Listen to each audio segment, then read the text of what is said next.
Bonjour tout le monde. Je suis très contente de vous retrouver, aujourd'hui, vraiment très contente de pouvoir vous offrir cette guidance aujourd'hui.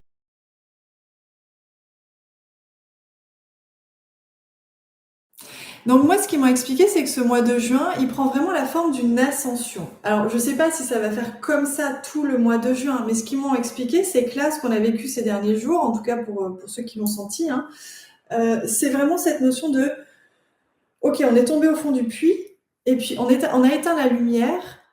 Mais maintenant, on va que monter. Alors, je pense qu'il va y avoir des étapes. C'est ce qui me montre un petit peu en ce mois de juin.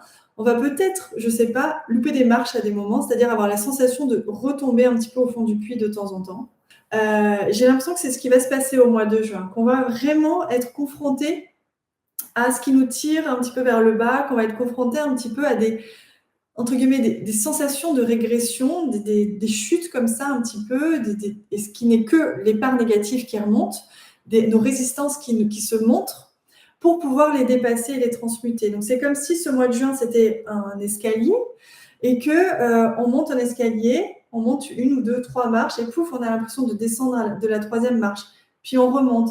Et à chaque fois, ça peut être plus ou moins confortable et plus ou moins difficile en fonction de la résistance à l'amour, finalement. Donc, dites-vous que vous êtes simplement on est simplement en train de vous demander si vous avez envie de vous autoriser à plus d'amour et de lumière. Donc voilà, c'est tout simplement ça qui me montre. Ils m'ont donné une information, ils m'ont donné une image hyper juste. Imaginez, on coupe l'électricité, donc vous vous retrouvez dans le noir le plus total.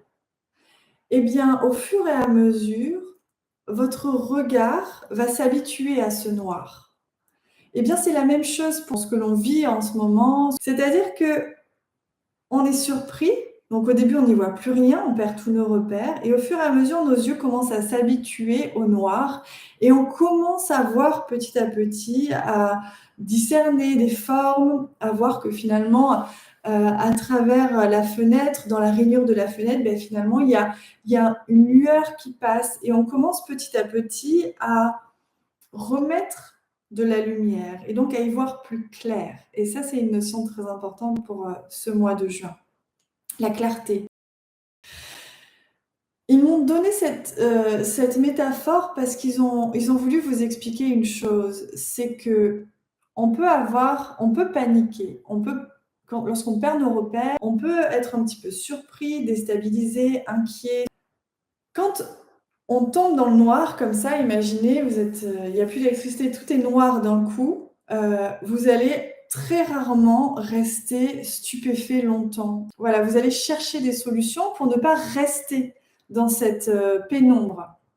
Eh bien ça, c'est l'image qu'ils m'ont donnée, c'est-à-dire que c'est la même chose qui se passe à l'intérieur de vous ou en tout cas, on vous invite à le faire. Le conseil qu'ils m'ont donné absolument, c'est surtout ne pas céder au désespoir quand vous êtes dans le brouillard. Dites-vous que ça va passer, que vous allez trouver le chemin du soulagement intérieur.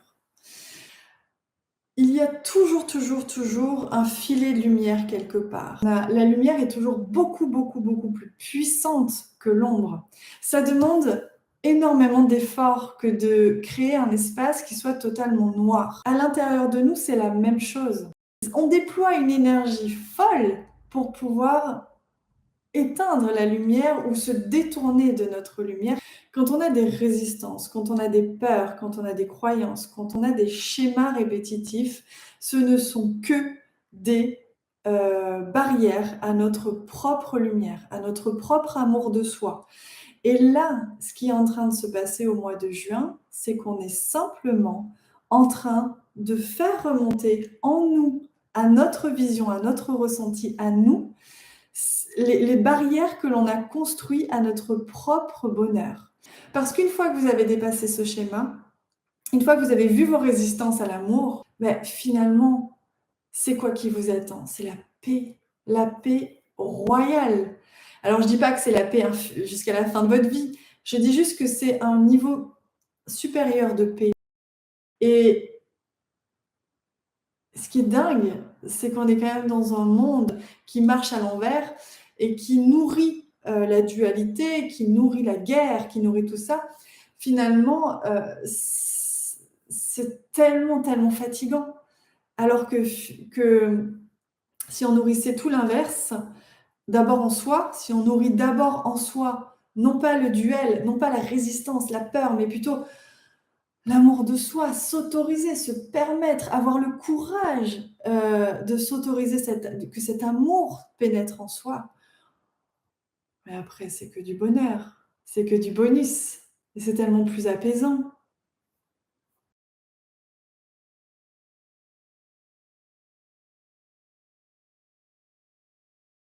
Amis, j'ai hâte de vous retrouver. Je vous embrasse très très fort et à très bientôt. Je vous aime.